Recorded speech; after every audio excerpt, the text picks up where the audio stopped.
Good, how are you? Did any of you make it to the, No. when Terry Small passed away? Oh, I'm sorry. We canceled because we're going to London on Friday. Well, we just don't want to take any chances of being exposed. And to be in a crowd of a lot of different, yeah. I mean, I feel more comfortable. The finance is canceled, or planning is canceled. Yeah, slides or anything? No, I don't. I didn't even. Okay. The last thing, morning. The last Morning. thing Hi, I Ann. wanted How are you? Thursday. Good. How are you doing? I've been, since I haven't been really working, I've just let it go natural. Yeah. Oh, well, bring it on then. Very, very. Oh, Last year, COVID, and she didn't get to go to the funeral. She had to watch on Facebook. Very shocking. So, I'm in the right spot? Okay, good. Yeah. You actually put me next to Jennifer? That's. You're lucky, Yeah. This is only temporary for finance. This is not our. Right. Right. Yeah. No, I'd be more than happy. I would put me next to you. I won't recognize my face. No, but I have to do it because I won't be able to read it. My ringer. What's your vacation? You guys have a great Yeah, time. I have problems Your with my- names are on the back of the thing. Yeah, I've got the finance there, so. There's only. There is, but it's all covered over. And I want to do it. We love to. Oh, okay. Oh, the mask wearing? Yeah. Yeah. I don't know what's going on. The way we do Yeah. that. Back on. I'm not putting- Really enjoy it. I don't enjoy I don't this. like wearing my glasses. Mask, it's all hot. Yeah, exactly. So what trouble you causing lately? I don't use this other one. It just keeps Oh, slipping. you know, I'll just say that. How about you, Mark? Keeps going. good. Just listening. We're getting ready to head to London. So, yeah, that's great. So, Yeah, yeah. so someday- I just, then honestly, Exactly. one of the things that.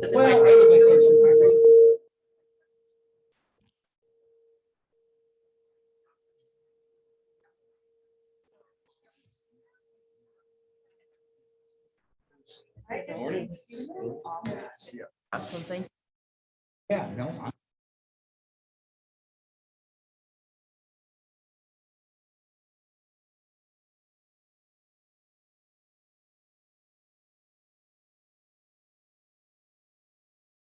Yeah. Get in there. Well, locally, it's Friday. Friday at So noon. big. Yeah, so soon. Yeah, so just getting all that and then. Yeah. Oh, yeah. It will be like, yeah, Is it 72 hours Yeah, before boarding the plane or 72 hours upon arrival? yeah. Yeah. Before boarding the plane. No, I That's thought what- it was 72 hours before your last leg of your flight when I went to Hawaii. That's kind of what we've read. that I it's tied real- it too, because I flew through LAX. It Yeah. was my departure Right. time from LAX. Right. Yeah, go ahead, right ahead. Mr. Darren? Morning, sir. Morning, everyone. We're going to call the meeting to order now. Hi, welcome. Thank you for joining us this morning. We're going to start with roll call, please. Trustee Rose, I am here. trustee Cunningham. Trustee Gianoli. Trustee Jay, Present? and our alternates, we do not have trustee Carey. We have trustee Sperber. Here. Thank you. It takes us to item number 2, public comment. Do we have any public comment this morning? We have no public comment. Thank you. Approval of the minutes from July 6, 2021. Does anybody have any questions or change requests? Move to approve them as presented. I'll second that. All in favor? Aye. Aye. Any opposed? Motion carries unanimously. Moving right along, we're on item number 4, information, discussion, and or possible action items. We're going to have an industry update, and Darren is going to introduce our special guest. Okay, good morning, everyone. Madam Chair, thank you. Good morning, and members of the committee. It's great to see you this morning. I am very pleased to be able to introduce a special guest this morning who's going to provide an industry update. Mr. Todd Hopley is the president and CEO of the American Association of Airport Executives. And as you all know, this week we are hosting the Southwest chapter of the American Association of Airport Executives. And Todd goes out to all the chapter meetings and speaks to the members. So I wanted to grab him while we had him in town and give the board an opportunity to hear what's going on in DC and a little bit more about AAAE. So Todd's background is that he is the 3rd CEO in the association's history, joined AAAE in 1991. Prior to becoming CEO, he was responsible for overseeing AAAE's interactions with Congress and the executive branch agencies. Before joining AAAE, Todd served as a congressional relations officer, handling aviation issues at the Department of Transportation. Prior to his service at the DOT, he served on the White House staff of President Ronald Reagan as Associate Director of Cabinet Affairs. He also worked at Department of Commerce, first in the Congressional Affairs Office, then directly for the Secretary of Commerce. He began his career on Capitol Hill working on the staff of House Republican Research Committee. Todd is a graduate of the UC Santa Barbara, married with 3 boys, and he and his family reside in McLean, Virginia. So Todd, this is our Finance Committee of the Reno Tahoe Airport Authority Board of Trustees, along with a couple additional members who I much appreciate you coming in today. And we meet once a month. Our regular full board meeting is 2 days from now, but I wasn't going to ask you to stay in town for an extra 2 days. So really appreciate you being here with us. And please join me up here on the podium, and the floor is yours. Thank you, Darren. I feel like I should start by saying, and may it please the court. Thank you, trustees. I appreciate the opportunity to be here and really appreciate the opportunity to be back in Reno. We had a great couple of days here, but I was recalling that pretty much the last big event that AAAE did prior to the shutdown was we co-hosted with our friends from the Airport Consultants Council, a big meeting that we do every year. We did it last year in March in Reno, 1,400 people at the convention center and at the Atlantis.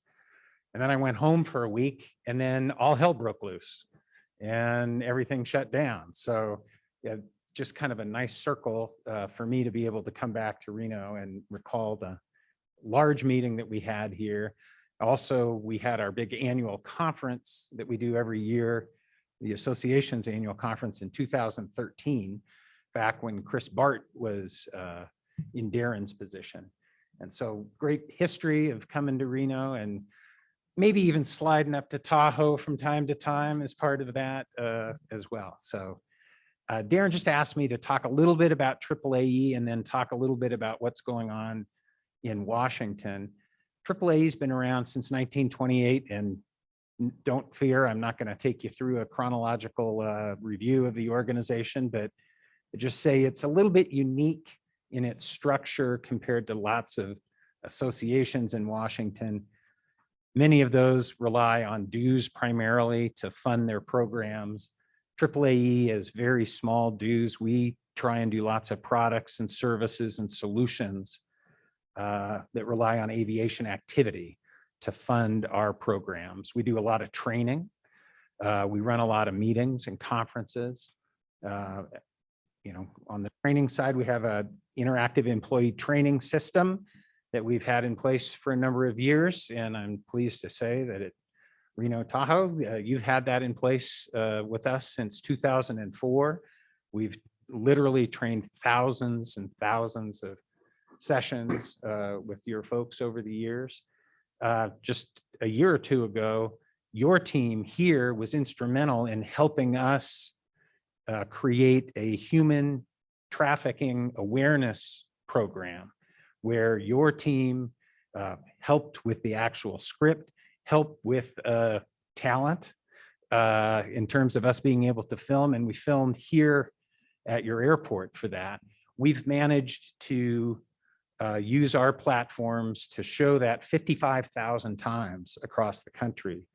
And so we're very grateful for the assistance and the partnership that we've had with the airport. I've known this guy for a long time. He hails from other part of the country. He was a chapter president in the Northwest chapter. He spent a lot of time up there and for my money, learned under the some of the greatest folks we've had in airport management, learned a lot of the great lessons. And I can tell already a year in, he's done a really nice job here. And I think he didn't pay me to say this, but I will, in fact, he's probably wishing I wouldn't, but I'll just say, I personally believe you're really lucky to have him here. And I hope you figure out how to tie something heavy onto his ankle so he doesn't go anywhere. Because I think he will serve you very well over the years. So AAA, we do a lot of, like I said, meetings, training. We do a lot of advocacy work in Washington. We were really pleased to be able to, that was my job before I became the CEO. I was the, people used to say, what do you do for a living? And I was always kind of embarrassed to say I was a lobbyist. So I just described myself as an extraction specialist. And they said, is that kind of like a dentist? And I said, well, a little bit. It's just you're trying to extract resources out of the government. But we did manage to get $20 billion in relief for airports. $10 billion pretty quickly at the beginning of the pandemic, another $2 billion at the end of last year, and another $8 billion earlier this year. Congress then shifted very quickly from relief consideration to now infrastructure. And maybe 20 minutes ago, the Senate passed by a vote of 69-30, the infrastructure bill that they've been wrangling on for the past couple of months. And that's good news for aviation, certainly good news for transportation, good news for airports. There's $25 billion in there for aviation, $20 billion for airports proper, and then another $5 billion for air traffic control facilities. So that's, we're really excited about that, although that's one part of the journey. And if I've learned anything from 30 years in Washington is just because one body does something doesn't mean the other will. So we're still waiting to see what will happen with that. It'll take some time for that to play out in the House, but it did pass the Senate yet, like I said, within the past hour. So that's good news. Lots of other issues that we track, security issues, PFAS, all kinds of great down in the weeds issues that we have a whole team of folks that do a really terrific job. But that one's big, obviously, dealing with trying to figure out how we can provide as many resources as possible in a time like this. So over the years, you guys have had folks in the congressional delegation that were really important in the process. And I tell you that your senators are both very well primed on the importance of aviation to the communities, to the state. We had our annual conference in Las Vegas just a couple of weeks ago. I met with the governor, who is very well, primed and pushes hard on this as well. Everybody understands the role of the aviation, the critical role that aviation plays in driving economies in general, but more specifically here in your community and in the state. So that's kind of my quick and dirty on AAAE, who we are, what we do. We have an accreditation program. Darren is an accredited airport executive, AAE, the end of his name. We go through these accreditation programs, and to be in a leadership role in the organization, you have to do that. And he's done that, and we're grateful for it. Like I said, all the training programs that we do, there's a lot of pieces to the organization, but the part that you would all care about the most, I think, probably ends up being the training and then also the advocacy piece. Washington is a little messed up at the moment, but there are these rays of sunshine where we can see that there's possibility for resources headed our way. With that, I would happily yield the floor and answer any questions or comments or absorb any criticisms or observations if anyone had any. Criticisms. Todd, I just want to say that Trustee Jay and I both sit on the Sex Trafficking Task Force for the City of Reno. So I would like to personally thank you for your efforts in that area and for including the airport and allowing us to help with your efforts as well. So thank you very much. Oh, thank you. That video has been, I don't know how many times we've The shown. video that. was amazing. Unbelievable. And we're trying to figure out what's, because, you know, both Trustee Rose and I chair the committee. So not only sit on, we chair on it, but we're trying to figure out how we're going to get that thing up and running once we get through this whole COVID thing. But I think the biggest thing that you guys did was that video. That is so impactful. And everybody who has seen that at the end of it, either one, they have tears, or two, they say, oh my God, I didn't know. So thank you so much for what you've done. Again, thank you. We couldn't have done it. Literally, we couldn't have done it without the support and the efforts of everybody here as well. It was a great partnership on. Probably show it to the board again. Just because we have a few new members. Yeah, update. Orientation. Got my badge. Okay, good. Trustee Cunningham, your microphone. I believe I saw it when I got my badge. Good. Perfect. It You ready was for the test on it now? outstanding. I could pass that test, yes. We, not to belabor the point, but we end up, like I said, showing it around a lot.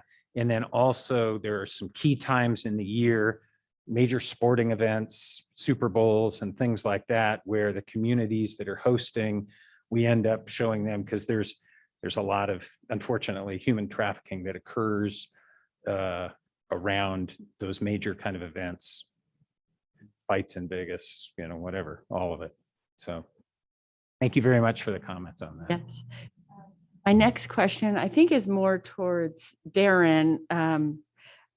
As I'm new and learning things, John Porter. So I'm assuming John's very closely tied with you and your organization in terms of advocacy and how we can support you. And he's a great resource for us, of course. Yeah.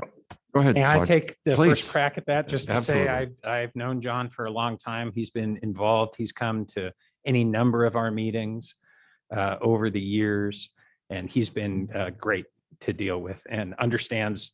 The beauty is he really understands our issues, and he's just been terrific to deal with. Else have any comments? Trustee Sperber? No? Chaplain? Could you just talk a little bit more about the, the infrastructure bill? Could you just, Sure. maybe, A little more flavor to it. yeah. One of the issues that airports have pushed on unsuccessfully for the past 2 decades is to increase the passenger facility charge, PFC, a mechanism to generate funds for airports. And this bill doesn't have that, but what it does have is roughly the equivalent dollars that we would generate from an increase in the PFC. There's $15 billion in this bill that is set aside for additional airport improvement program funding. There's another $5 billion on top of that for a new terminal development program. And that money would be allocated kind of based on hub size of airports, with the large hub airports getting most of the money, the medium hubs getting a chunk, the small getting a chunk, and general aviation getting a chunk. Those are the 2 big funding pots for airports specifically. And then again, another $5 billion allocated for air traffic control facilities, towers, mostly towers across the country. So there's, the regular appropriations process for the year, airports would get about 3.35. Past couple of years, we've received that plus a little extra, a couple $100 million more. This would nearly double that amount. So airports would be getting closer to $7 billion a year, which would be, manna from heaven, frankly. Airports have had to use a bunch of the relief money for things like debt service. This would really be aimed more at construction projects. And so with a master plan already approved and kind of starting to move, is that money available to augment what you're already, the master plan process? So as Todd said, the first $15 billion is basically going to be apportioned by formula based on our 2019 passenger levels. So we normally get a certain amount of airport improvement program funding on an annual basis. And what all airports are going to see is that number is going to go up pretty significantly based on our 2019 levels. And then the other $5 billion that Todd mentioned is more of the discretionary kind of competitive opportunity for us to make a case, for a concourse or terminal project competing with other airports in our class. And so, of course, we're a medium hub airport now. Essentially, we just got moved. And the 15% of that 5 billion or 1 billion per year is going to be allocated to the medium hub category. So we'll be competing for $150 million a year.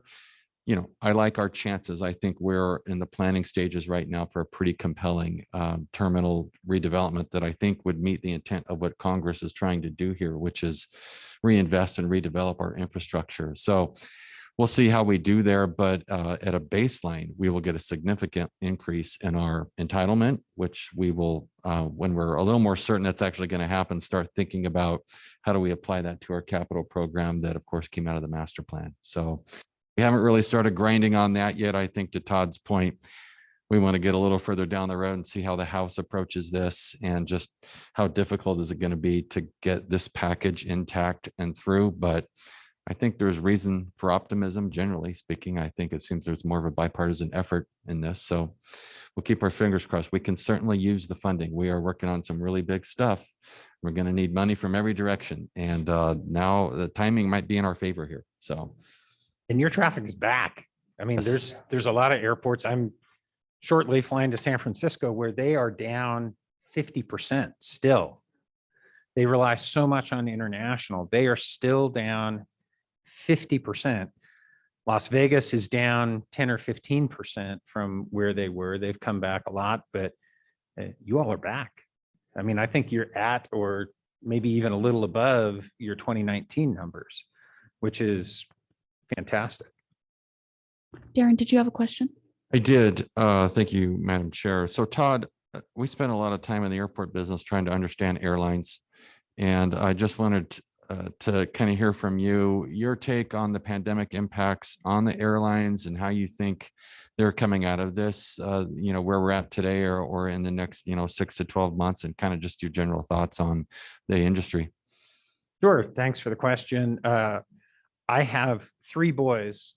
One of them is a 19-year-old who is really into the stock market, and he's convinced he's buying Southwest Airlines stock because his view is that Southwest is poised best for the recovery. And it's just fascinating to listen to this child that, is now talking like, I mean, if I close my eyes, it sounds like I'm listening to CNBC. It's really amazing. It's uneven within the carriers, the way the pandemic has hit them. Those that have relied previously on large international traffic are really still in a pretty tough shape. I mean, I fly before the pandemic, I was a couple 100,000 miles a year on United. And part of the reason San Francisco is down 50% still is because there just aren't those flights to the Asian countries that San Francisco relied on. And so it's taken them a while to come back. It'll be really interesting. Everybody's kind of watching with bated breath to see what happens a month from now when you get past Labor Day. Traditionally, traffic falls way off. There's some sense of optimism or belief that it won't drop as much as usual because there's still people that are intent on traveling domestically into the fall. The variant seems to be a wild card. A month ago or 6 weeks ago, I would have told you that I think we would have had a really unusually robust third and fourth quarter with the airlines.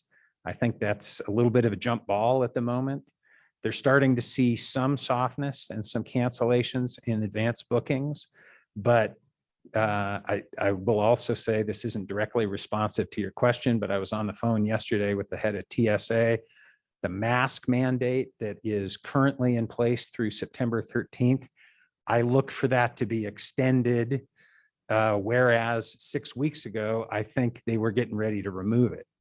But I think that's going to be in place with us. My guess is certainly through the fall and maybe through the balance of the year.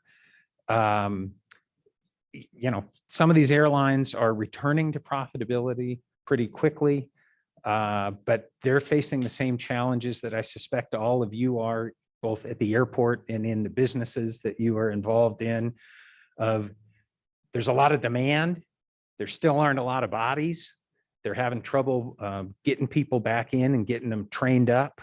And so you've got all this demand, but it's bumpy. I mean, I don't know what all of your experience has been flying recently. Mine has been, I'm glad to be flying again, but they clearly are not a well-oiled machine just yet. There's room for improvement still. So, I think that's not a terrific answer to your question. I think it's kind of all over the place with the carriers. Again, places like airports like San Francisco and JFK, way down because the international traffic is going to take a while to come back. We just opened up Canada yesterday or the day before. That's going to take some time. Business travel is starting to come back, but it is, again, a little more tentative. You still have a number of the large companies telling people to hold back and wait on travel. And you're seeing more and more companies now delay return to office where they were originally planning on right after Labor Day. They're now pushing that into October, November, some even to the first of the year. Great. Thank you, Todd.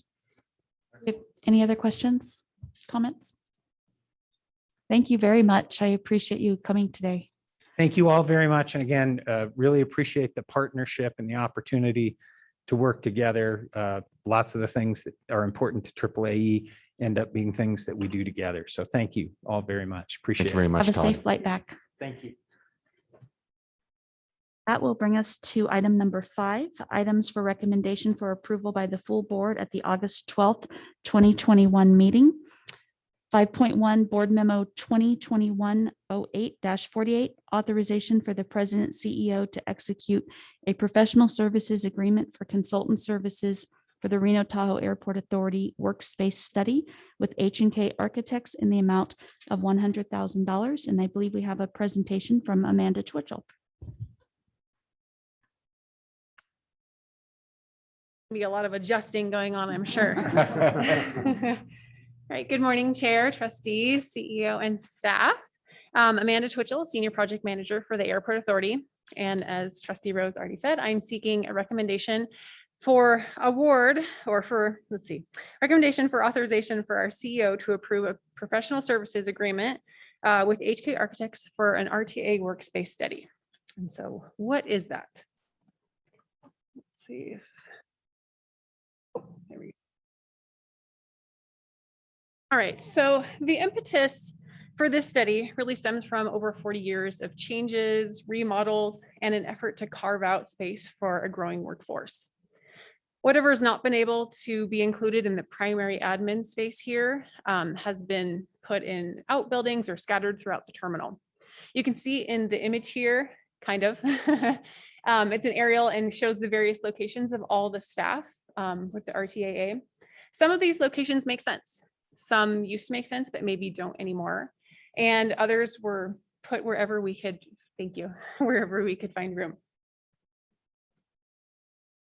This is just some examples. These happen to be in the primary admin space of kind of what we're working with. There's a lot of people and things crammed in little spaces, not a lot of storage. You can see hallways stuffed with files. That happens to be my hallway, by the way.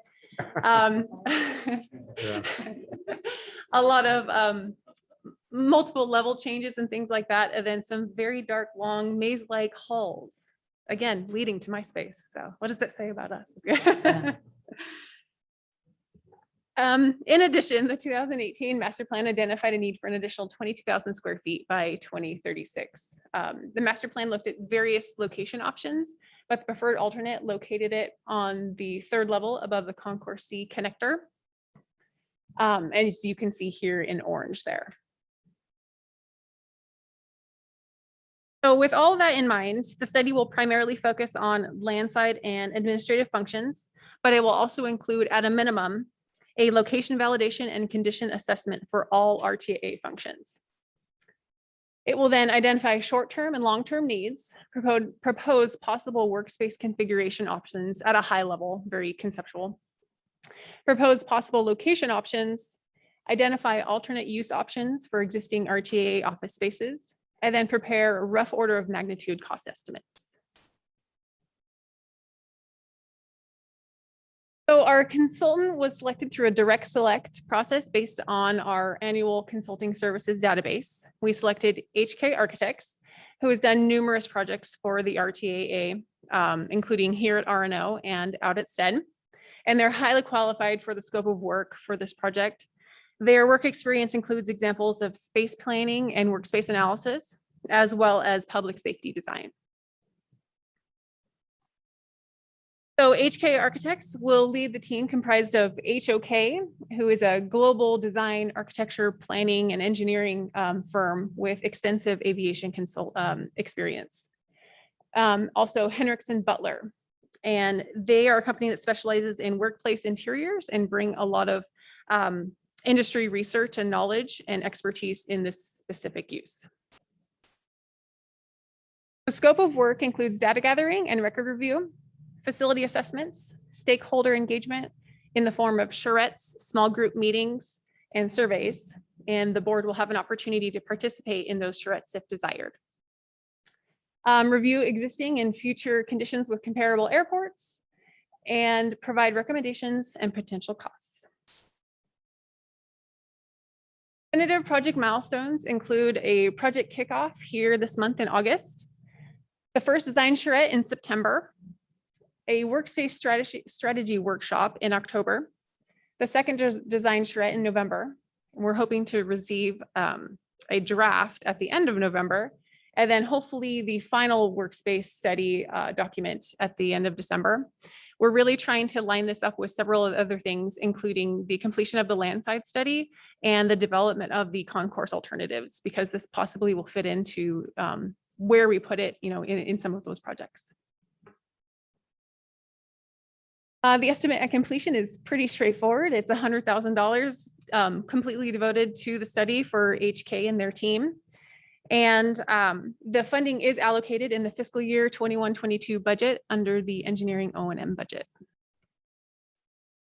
That leaves us with the recommendation. It is hereby moved that the board authorizes the president CEO to execute a professional services agreement for consultant services for the Reno Tahoe Airport Authority workspace study with HK Architects in the amount of $100,000.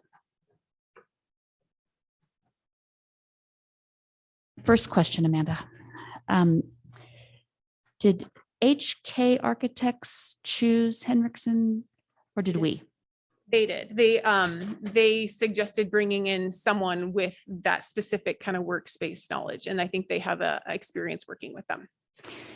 So one of the things we talked about when we approved the budget was that we were going to do everything in our power to try to choose locally owned businesses for some of these projects that we're working with. And there's several locally owned places similar to Henriksen, and they are one of the few that are not actually locally owned in our area. So I'm wondering if there is the opportunity to revisit who we partner with on that portion. I can definitely speak with HK. Again, I believe they chose them with personal experience, but I can speak with them and see if they have experience with other companies here. Local, that would.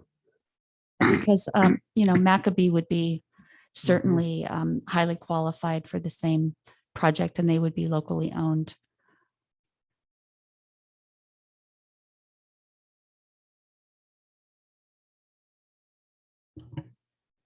I thought Hendrickson Butler had a. They have a local- location locally, Oh, but their oh, corporate headquarters is not here. Got it. Thank you. They do have a local location here. Sure. From this, are you looking to create more workspace or just make what we have more functional? How much you looking to increase, 10%? And I know, I don't expect you to have exact numbers, but just conceptually.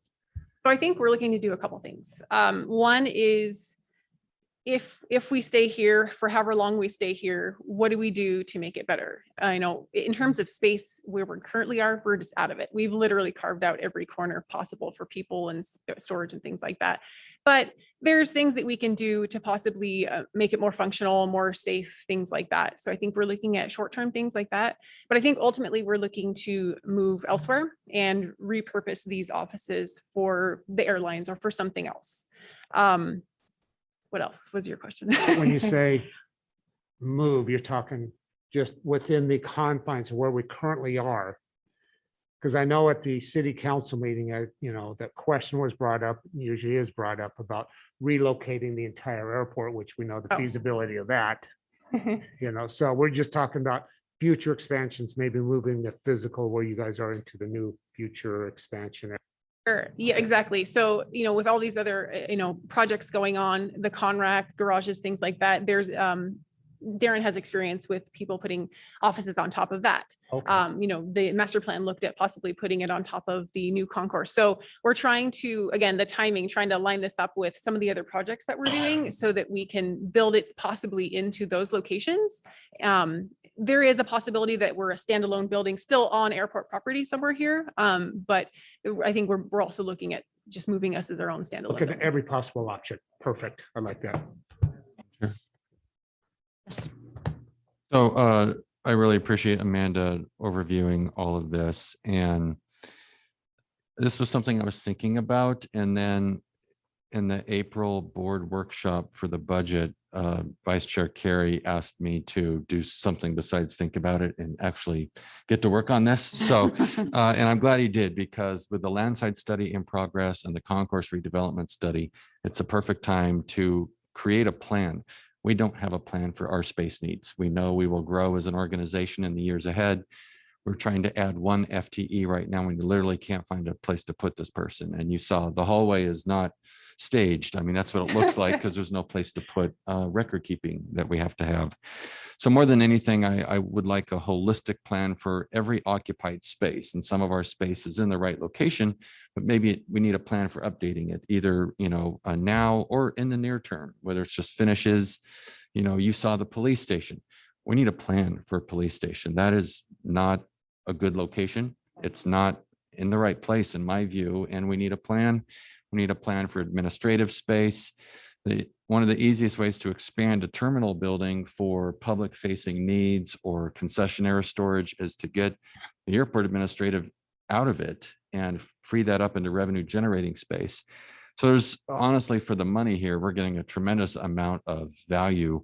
And I think we're going to have a great plan when we come out of it. And then we will figure out where do we want to plan our future? What does that look like? How do we fund it? All of those questions will come along, but we will at least have a plan that we can identify if we need to add 10 people in 5 years, where are we putting them?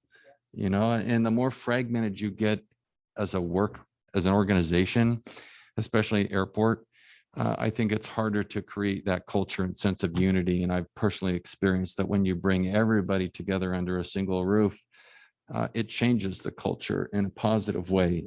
Everybody's in private offices here. Modern workplaces don't have that anymore.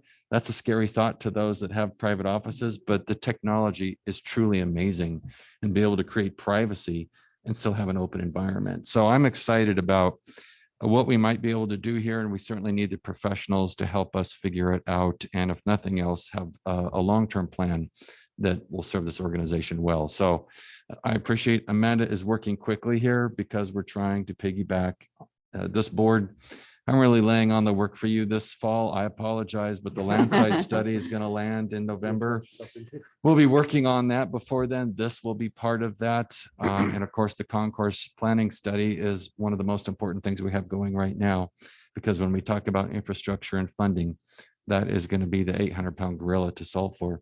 And that's just right off the top of my head. But there's a lot of work coming, but it is really a transformational time for this organization and exciting to be sinking our teeth into these things. So I'll stop there, Madam Chair, but I just wanted to provide some context and really thank Amanda for finding the time to work on this.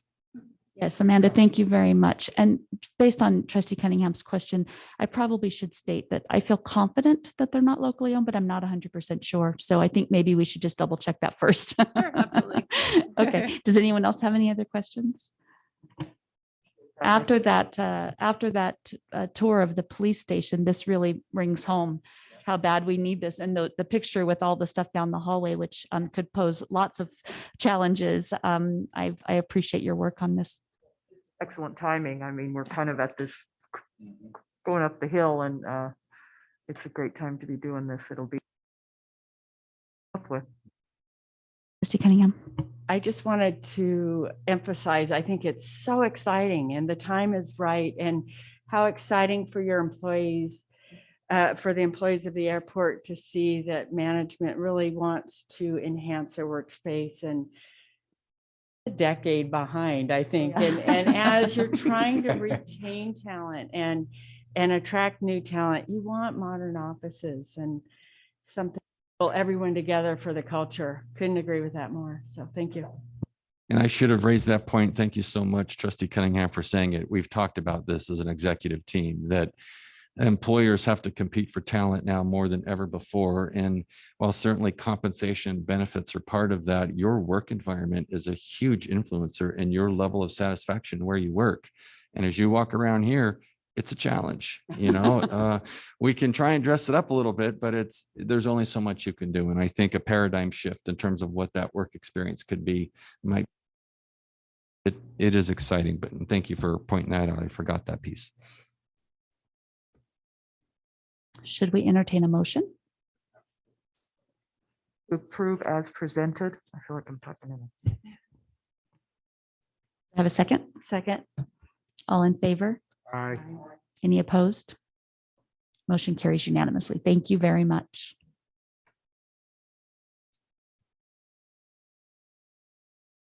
Item 5.2, American Rescue Plan Act, better known as ARPA, and concessions relief update. And I believe we have Shauna Carpenter. Good morning, Shauna.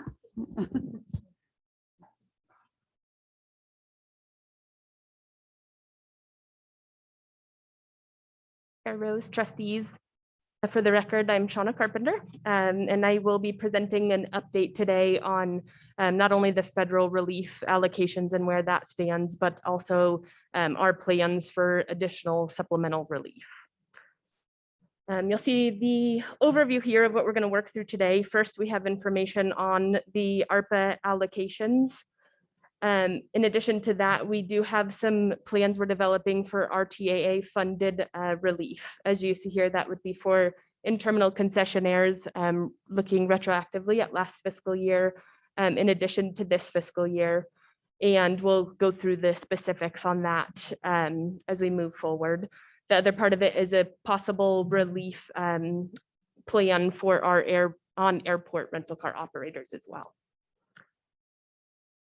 I am going to quickly take you back through the previous relief packages just to make sure we're all on the same page and understand what has been done to date. So the initial relief package, as you see there, was done in April of last year. This was for a 90-day deferral of airline landing fees, terminal rents, RAC, and in-terminal concessionaire MAGs. This was for approximately $3.9 million in deferrals only. In August of last year, we provided an in-terminal small business MAG waiver plan for July through December of 2020. Although this was offered to a few other operators as small businesses, only Subway and Fuel Rod took advantage of this MAG waiver and have been paying % of gross only. At the time, the fiscal impact was forecasted to be about $20,000 with this August 2020 plan. But as you see there, it was just over $8,300 since they did perform higher than what we expected. In November, the board approved the reduction for Parity's monthly MAG installments, which was reduced equivalent to the monthly decline in passengers year over year. The MAG reduction began in November of last year until the amount of relief equaled the cap of 150,000, which was realized in February. At the same time, Parity's subtenant and ACDBE operator Summit Travel space rent was reduced to 50%. So you see there it was almost 153,000 in that relief effort. Moving on to the fourth one there, March of this year, the in-terminal small business MAG waivers were extended through December of 21 for Fuel Rod and Subway, and the space rent reduction for Summit Travel was extended to 100% rent waiver and extended as well for a fiscal impact of $10,600. And then finally, the last relief effort we brought to the board was in June. This included CRISA federal relief allocations, a fee reduction for Summit Travel for this current fiscal year 21-22, and MAG deferrals for SSP and Parities that we will be recommending be changed to a waiver. The estimated impact to the RTAA was just over 62,000 with a separate amount of 463,000 federally funded through CRISA. So as you can see here, the RTAA has made these shorter term, almost quarterly relief decisions through the course of the pandemic, totaling just over 234,000 to date. And just again, to review it and make sure we're on the same page with the considerations we've taken into account along the way with all of these relief efforts. First, our goal has been to maintain airline rates and charges. Per the terms of the airline agreements, it is our obligation to maintain non-airline revenues. This is why most concessionaires do have those minimum annual guarantee or MAG provisions in their contracts to ensure revenues. With the concession agreements, some include MAG abatement provisions requiring the waiver or reduction of MAGs when employments decline, but the exact requirements do vary by contract with that. Because there are contractual obligations and we were uncertain of the financial stability of the RTAA at the time, we previously recommended deferrals rather than waivers. Also, since we were not previously in a position to offer forward-looking relief with the uncertainty of the stability and other measures like staff furloughs that were put into effect, previous relief efforts had to be offset by other non-airline revenues exceeding budget. And as part of all relief considerations, reopening and extending the hours of operations has been critical. We need to make sure that passengers have a positive experience and adequate concession offerings. But we're now seeing a second crisis with the unprecedented labor shortages, and most concessionaires are currently operating under 50% of their pre-pandemic staff levels while working to provide services to passengers, as we've already mentioned, exceeding pre-pandemic levels. So although passengers have returned, in addition to the staffing challenges, R&O operators are dealing with supply chain challenges, increases in operational expenses, which will continue to impact their financial recovery. And this is why we're recommending additional relief to help them recover. So going back to CRISA, just so we can compare the two, you'll see the main points here. This was 463,000 specific for concessionaire relief. It was passed in December of last year and was relief for direct in-terminal airport concessionaires and on-airport rental car operators. Those who had received PPP through the Small Business Act and used those funds towards rents were ineligible, and allocations were based on pre-pandemic revenues. This is the breakdown we previously shared. It's straightforward, but as a reminder, the percent allocations were based on pre-pandemic figures as required by the FAA.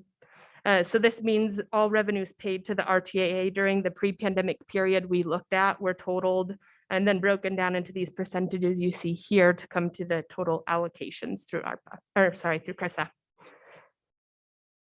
Moving on to ARPA. The same is true in terms of eligibility. This was signed into law in March with 1.8 million for R&O concessions. Where this Relief Act differs is first that rental car operators are not eligible for allocations based on all of their revenue. but rather we are to take only their in-terminal presence. So in our case, this means the space rents in baggage claim for their counters and offices. That's the only, excuse me, only amount that can be considered for the rental car allocations. And then where this gets a little complicated is that there are separate buckets of money for small and large concessionaires. So as you can see on the bottom there, we have 1.4, almost 1.5 million for small concessionaires and 370,000 for large concessionaires. Also the threshold is noted at the bottom there, 56 million in annual gross receipts averaged over the previous 3 fiscal years.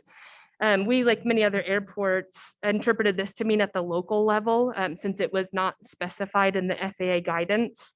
However, the FAA has since clarified that the 56 million in annual gross receipts is meant to be determined at the corporate level, company-wide gross receipts. So with our initial understanding, we thought all concessionaires would fall under the small concessionaire threshold there, and that we would be able to allocate the full 1.8 million using the same method we did for CRISA, but we now understand that is not the case.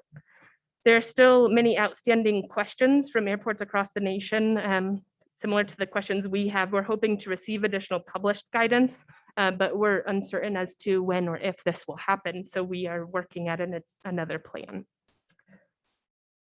As you can see here, these are the estimated allocations based on what we currently know, and with the concessionaires who have certified, whether they're small or large. The breakdown creates some challenges that seems to be an inequitable allocation, and we plan to address that to the best of our ability with the RTAA funded relief plan, which we'll talk about in a moment. One other note here is that we can accept all of the 1.8 million or none of it. So there's not that we could accept a portion for small and split it. We have to accept all or none. And the funds are to be used during the 4-year period that these are available for, or until a lease terminates. So as you can see here, the columns to the right now, these show what the ARPA relief would cover in terms of their monthly MAG obligations. So it's close, the MAG obligations, I will point out, is close to what they're performing on a % of gross as basis as well. But as I mentioned, concessionaires have new and ongoing challenges. They're all in different levels of their recovery, and the ARPA allocations, as we currently understand it, does not provide meaningful relief to all of the operators, especially the ones on the top left there. So we are planning to provide additional relief for in-terminal concessionaires to kind of fill in those gaps and create a more level playing field. As for the concessionaire relief plan we are working on, there are a few different components here, but the largest portion of this includes a retroactive MAG waiver for Parodies, SSP, and Escape Lounge for last fiscal year, July 2020 through June of 21. MAG waivers are the most common relief other airports have provided, and what we would have recommended early on if we knew we were in a stable financial position to do so. This also exceeds the expectations of our concessionaire partners that are still challenged with the recovery and requesting relief. The retroactive MAG waiver will be applied to the operators who have a MAG obligation, and the initial round of federal relief through CRISA will not cover. So the recommendation is to apply the CRISA allocations only and the RTAA to fund the remaining amounts. This will ensure that all concessionaires are treated equitably regardless of their contractual MAG obligations. This will also allow the ARPA allocations to provide additional relief moving forward, but again, those figures are not yet finalized. So we also recommend a reduction to Summit Travel's concession fees. The previous board action provided a reduction for this current fiscal year 21-22, but we are now recommending the same approach for reducing their concession fees retroactively for fiscal year 2021. And the last point there, actually going back to Summit Travel, they, as a reminder, they pay concession fees which vary based on their 3 main product categories. So it ends up being, last year was an average of 15%, So our recommendation to, like the last board approved relief for them would be to reduce it by 5% to 10%, which you'll see on the next slide, but that's about 61,000 in additional relief. Shauna, can you go back one slide for 1 second? So even though the escape lounge falls under small and the other two small fall under large, we're treating them equally. Is that what you're Yes. saying? We looked at it, the whole picture of all concessionaires with MAG obligations, and that's what we considered all of them.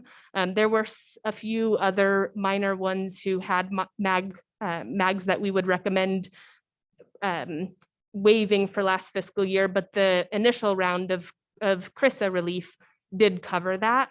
The reason for including MAG was that we are still unclear on the exact allocations through ARPA. We wanted to come up with a plan that we could implement immediately, even if there is still uncertainty around the ARPA allocations. But this is what we understand of it today, and we're not sure if there will be flexibility to redistribute funds or manipulate that at all. Okay, thank you. Question if you don't want. So if I hear you correctly, we're still waiting on all the final monies to come in, and this is subject to change going forward, which could theoretically increase? This, as far as the ARPA allocations, our next step, once we have clarity on the expectations, is to submit the plan to the FAA for approval, and we would then be able to start requesting reimbursements for the allocations once that's approved. And what's your confidence level? And I'm not going to hold you to it, but how comfortable do you feel with the numbers that we present that will get approval for that 100%? That's why we haven't submitted anything yet. We're not totally comfortable at the moment. This is what the FAA guidance, as we understand it today, requires us to break down, but there are a lot of other airport sponsors and operators who disagree with this and feel that it doesn't create, an equitable breakdown. And so that's why we're not sure if there will be any flexibility as the guidance develops from the FAA to redistribute funds. For example, when the far column on the right, the time covered by federal relief for many of those small operators, the 4 years there is because the funds are only eligible to be used for 4 years. That brings kind of my question. I know the people with the Harley Davidson, and on slide 6, it was $22, and I know it's going to change, but why 1 year for them and 4 for everybody else? Their 1 year is the current term of their active agreement at the moment. So they would, pretty much all of those operators would have funds available to them to get them through the remainder of their contracts, but the 4 years is the deadline for the federal funds. The same would be true for Harley Davidson, and their contract is up in 22 though, as it currently stands. And if they were to end it with that forward for them, Yes. so if they added 3 years to it, in theory, they'd have 4 years like everybody else. Yes, and the same, any operator, one of the other questions that has come up is with the advertising agreement. Any operator who leaves, as long as the new operator has a substantially similar agreement and operation, would be eligible for the funds that had been allocated under this. Thank you so much. It's, guys are doing a great job trying to figure out all this. Yeah, moving target every time. And here was the breakdown. Actually, let me go back here. So the waiver of space rent for Tahoe Douglas Visitors Authority. We are plan to recommend waiving the space rent again for last fiscal year. And Tahoe Douglas Visitors Authority is not eligible for federal relief funds. However, they are the only ground transportation operator currently leasing space in the terminal. The South Tahoe Airporter is operated by Amador under this agreement. They have been challenged through the pandemic as well, and has served as a great partner in meeting the demand for a lot of the Tahoe traffic that some of the other operators have not been able to meet. So we did include them in developing this plan. As a reminder, we do recommend all amounts be provided in the form of account credits. That's the expectation with federal relief and moving forward with any RTAA funded relief as well. As you see here, this portion of it, the total fiscal impact is estimated at 420,000 broken down into by tenant and then category of MAG waivers, the concession fee reduction and space rent waiver. In addition to this retro MAG waiver recommendation, we plan to recommend a MAG waiver moving forward for this current fiscal year 21 and 22. The fiscal impact, as you see there, is unknown at this time, as concessionaires have been operating close to or over their MAG obligations. However, this will provide comfort and relief during the typical slower months, as well as any additional COVID-related passenger slowdowns. And moving on to the final part of this relief plan is for on-airport rental car operators. The rental car operators have performed at varying levels throughout the pandemic and with their recovery. Their challenges have been a little bit different than those of the in-terminal concessionaires. So we feel it's appropriate to consider a separate relief because although the demand for rental cars has exceeded passenger levels through much of the pandemic, they have their own set of challenges, as we've discussed previously. In addition to the staffing struggles everyone is experiencing, they are also struggling to restore their vehicle fleets. So the amount based on the total federal relief funds that we would recommend is $292,000. This is determined by essentially doubling the amount they would receive through the CRRSA allocation. So the authority would meet the same amount to align with the congressional intent of this relief. The difference is that federal fund allocations were based on a pre-pandemic period. Staff recommends using more of a current market share to determine allocations in an effort to provide support based on current performance, since they are performing at such various vastly different levels. So this, first I'll preface this by saying we hope to have final figures for ARPA allocations when we bring this plan forward for approval in September, if not sooner. But we do feel that the plan as presented today is a strong plan regardless of the final ARPA allocations. If this plan does move forward as 6 there, these are the totals outlined based on RTAA funded relief, the federal fund allocations resulting in that total of almost 3.3 million in total relief.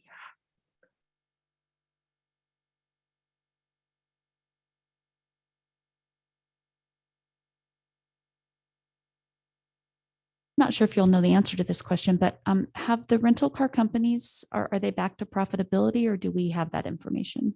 They're at such vastly different levels. I'm not sure at the corporate level what the profitability looks like. I know at the local level, some are performing just surely on a revenue base higher than pre-pandemic figures. And many of them have been, the trend of their performance has not followed the passenger levels by any means through the course of the pandemic, but I'm not sure at the corporate level about profitability. Yes, please. Thank you, Madam Chair. Shauna, we looked at so many spreadsheets of what we might do here. I've kind of lost track of one point here, excuse me. I thought that in the ARPA allocation, based on the 4-year constraint and the remaining term, we were going to have funds that could not be allocated. There was a total of, I believe it was around 800,000 that based on those 4-year, that 4-year deadline would not be allocated, but that's where we're not sure if that can then be redistributed, or we're still unclear on the expectations there. Okay, so that I would add that piece to the slide. Okay. And so just to explain that, you saw Escape Lounge, Subway, and Harley Davidson get significant relief. Escape and Harley were closed for 9 months. And so that is part of the inequity here, where SSP and Parodies were struggling to get storefronts open to get people, and they're kind of the big losers here. The challenge, though, is what they pay us in the big scheme of things isn't that much. And at the end of their term, we will have money left over that can only be, according to the FAA allocation, awarded to them. It'll go unused. It's almost 800,000. It might exceed that. It's around. It's a significant number. So part of our proposal to the FAA will be to explain all this to them and then propose a reallocation of that balance to some of our other operators. And I think we're still trying to figure out the CRISA model. We liked a lot because it was fair and went out kind of according to who was doing business and who was open. There's no precedent for this. The FAA is way over its skis in trying to understand the inner workings of airport concessionaire and business deals. They're different at all different airports. And you see the inequities here. Imagine a larger airport where the contract values are so high and they are applying the same model. So we don't know how this is going to play out, which is why we're not presenting a board agenda item this week to you, but we also need to close the budget. The budget is waiting for us to decide based on your direction what we're going to charge to it, and then we can finalize the books and get the last budget closed. So we wanted to take your temperature one more time. We have been meeting and meeting and meeting, trying to figure this out. And Alex isn't in here, but on Friday's meeting, a light bulb went off and we kind of landed on this plan that basically handles the retroactive piece of this with our funding. You can see it's meaningful RTAA funding and we can do it. I have no concerns at all about that. And then continue working with the FAA to try and get the most equitable ARPA allocation that we can. They're several months away, I think, from actually being able to even move these grants. They're overwhelmed. And so we have some time, but we need to settle on our relief to the best of our ability, get it baked into the last year's budget and close those books so we can move to audit. And then ultimately bring you more action items as it relates specifically to ARPA once we actually know what we can do. Trustee Jay has a question. So still waiting for the FAA to give us numbers so we can close our books from last. Can't close our books until we get that number, and we can't do our audit until we get our books closed. Correct. So we're kind of in a quandary right now. We're waiting for the FAA. And what my concern is, you've already alluded to that. There's 100, 200, 300 airports doing this. The FAA staff is only this much and they're trying to do this much. So what's, a couple months, is that optimistic? And what we're prepared to propose at this point is the plan as outlined by Shauna is our retroactive, basically RTAA concessionaire relief plan. And it's our money, if you will, and we can do a board memorandum for in-terminal and rental cars.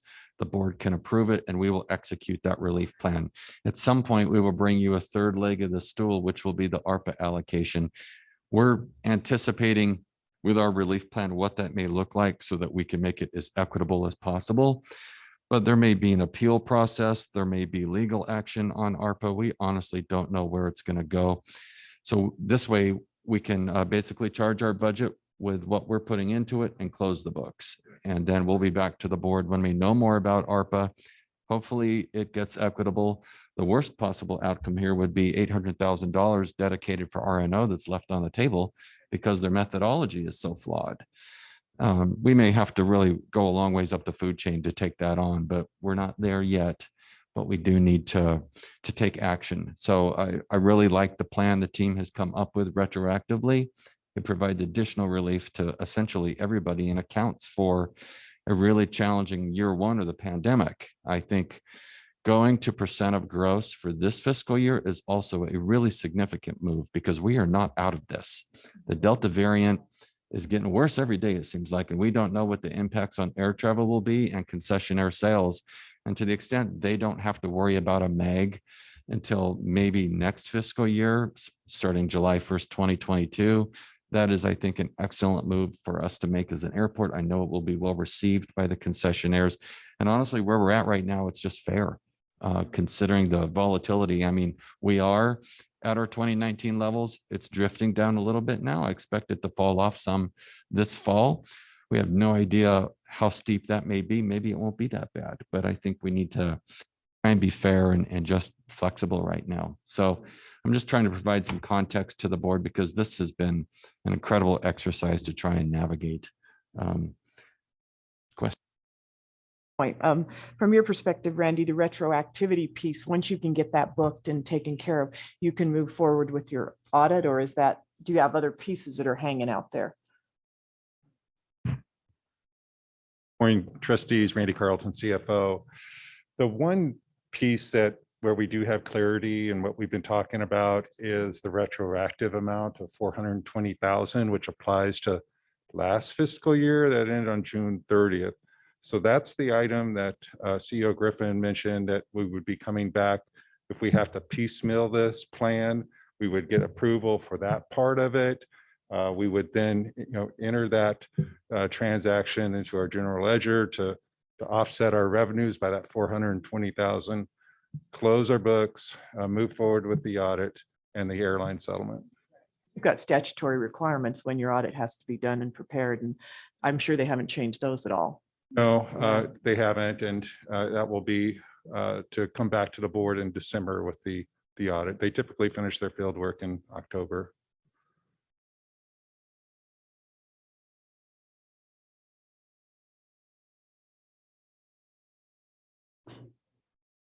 So this was just an update. There's no vote going to be taken on this today, but I just want to make sure that everyone got their questions answered, and if anybody needs any more information. Yeah, I don't envy it.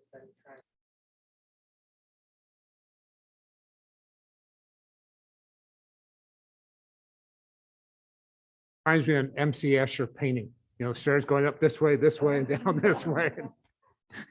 I'm just shocked that the federal government got that so wrong. I'm just completely blown away, but I can't even wrap my head around that one. Did you have anything else? One more thing, Madam Chair.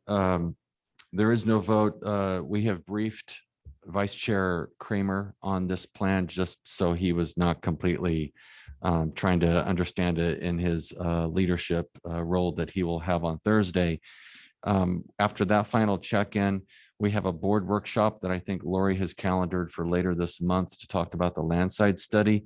There'll be an opportunity there for us to agendize these two relief packages for in-terminal and rental cars so we can move this thing along. We are trying to get these things done so we can keep moving forward. We may take that route rather than waiting until the September board meeting, assuming our general counsel and our clerk of the board are able to accommodate that. I think Shauna and team are just about ready here. And then we'll just keep you plugged in on what's happening with ARPA and where that's going to go. Thank you very much. Great, thank you. That's going to bring us to number 6, member comments and requests for future agenda items. I'm just going to make one more comment and not to belabor the whole point. But Amanda, do you think that we could get an answer before the final vote on Thursday in regards to whether HK Architects is going to have flexibility on who we partner with for the actual furniture?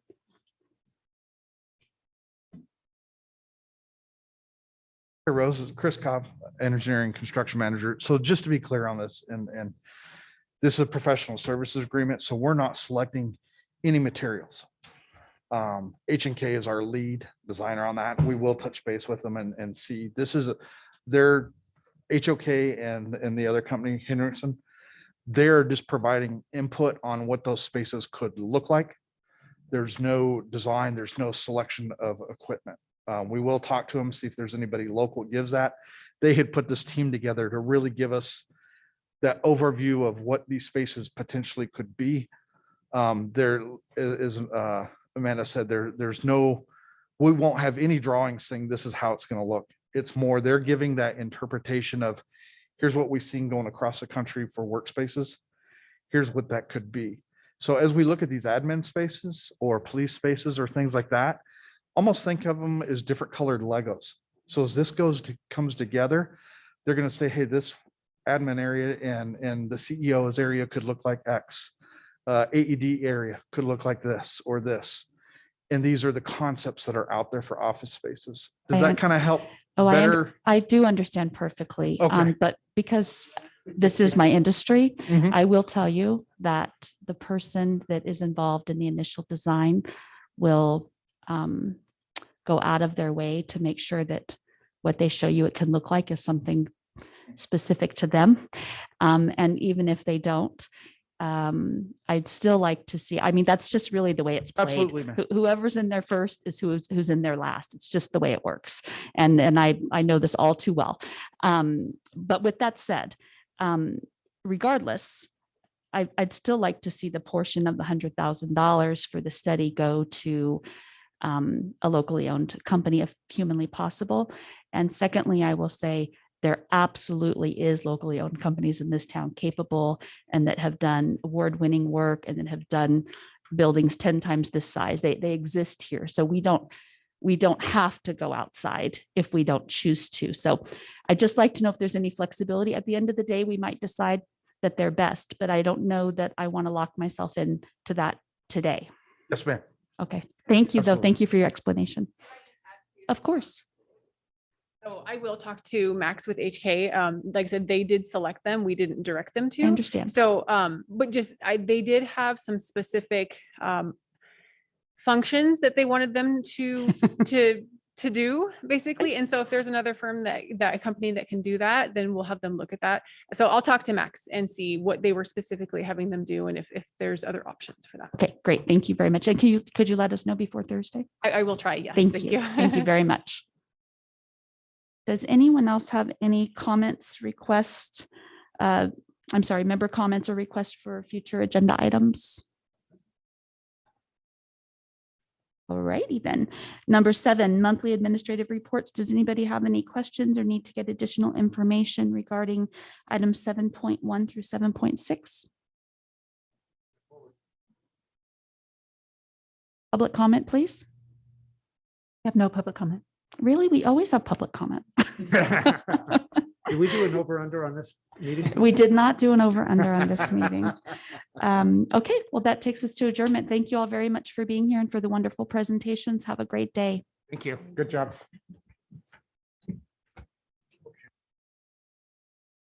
Very good. Hey, Larry. On my phone while I was sitting here, Governor Cuomo resigned. Popped up on my